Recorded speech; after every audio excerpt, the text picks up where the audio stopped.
Hello and welcome to Frontrunner Motorsport. The Tasman series was a top single-seater event that ran in Australia and New Zealand from 1964 to 1975.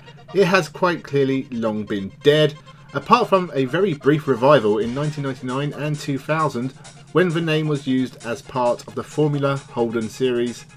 But in 2021 it is finally back to its old self and will be running a couple of rounds at Sydney and Bathurst as part of the support package for the V8 supercars. It may not have some of the names of old, and the current world situation has meant not very many foreign drivers would be able to compete even if they wanted to, but they have put a half decent grid together for the revived series.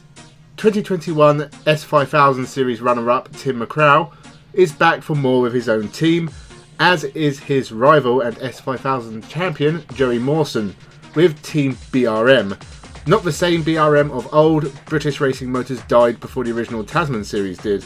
But Bronte Rundle Motorsport have the most competitive lineup at this event, with Mawson teamed with former Formula 1 driver Roberto Merri, who you may remember from a parts series with the Manor team back in 2015 and has since been fairly anonymous in endurance racing. Yoshiaki Katayama is also racing for the team. He races in Super GT in Japan and only in the GT300 class, so it'll be interesting to see what he can do.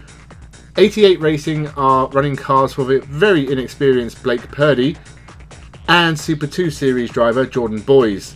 And Gary Rogers Motorsport is giving cars to TCR Australia drivers Aaron Cameron and Ben Bargwanna, along with main S5000 race winner James Golding and another S5000 driver in Nathan Hearn.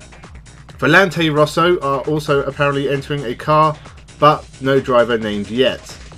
But still a pretty decent lineup to get this new series off to a start. If I was to call a winner, I would suggest S5000 runners Joey Mawson and Tim McCraw, maybe James Golding, but most interesting will be Roberto Merri. Can he compete in this series? He is the most known and experienced driver in the field. The S5000 cars are the same as the ones used in the main S5000 series that had its first real championship this year. Joey Mawson won the championship, but it is the same series that Rubens Barrichello and Giancarlo Fisichella were going to race in last year at Melbourne supporting the Formula 1 race until it got cancelled. A modern interpretation of the ancient Formula 5000 rules, the original Tasman series and Rothmans International series used. The racing in the first year of the S5000 Australian Drivers' Championship was good, but the fields were quite small, and I'm not sure the Tasman series will be any different.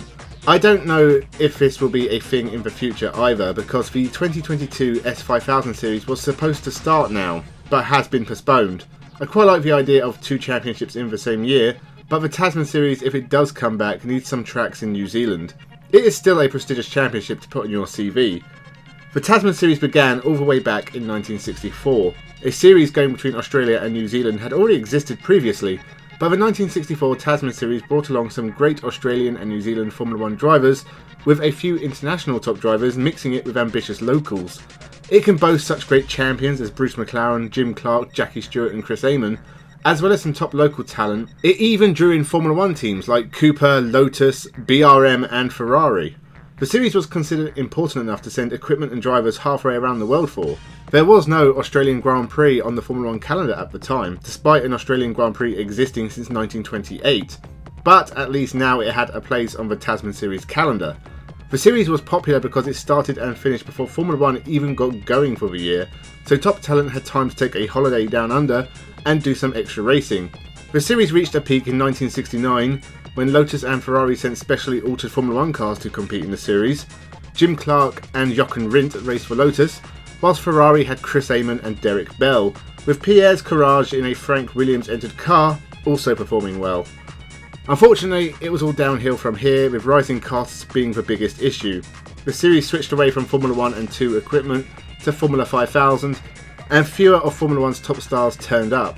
Local drivers like Graham Lawrence, Graham McRae and Warwick Brown took the final championships, as well as British Formula 1 driver Peter Geffen. 1975 was the final time the series ran, and became the Rothmans International Series for a few years after.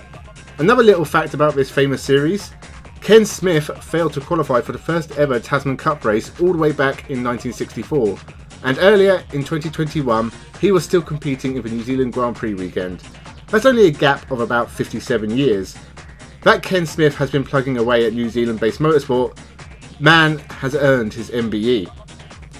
It is going to be interesting to see what the future holds for the Tasman Series name, whether the S5000 series will keep it around or not beyond 2021, or if in the future it attracts other star names of single-seaters, will remain to be seen.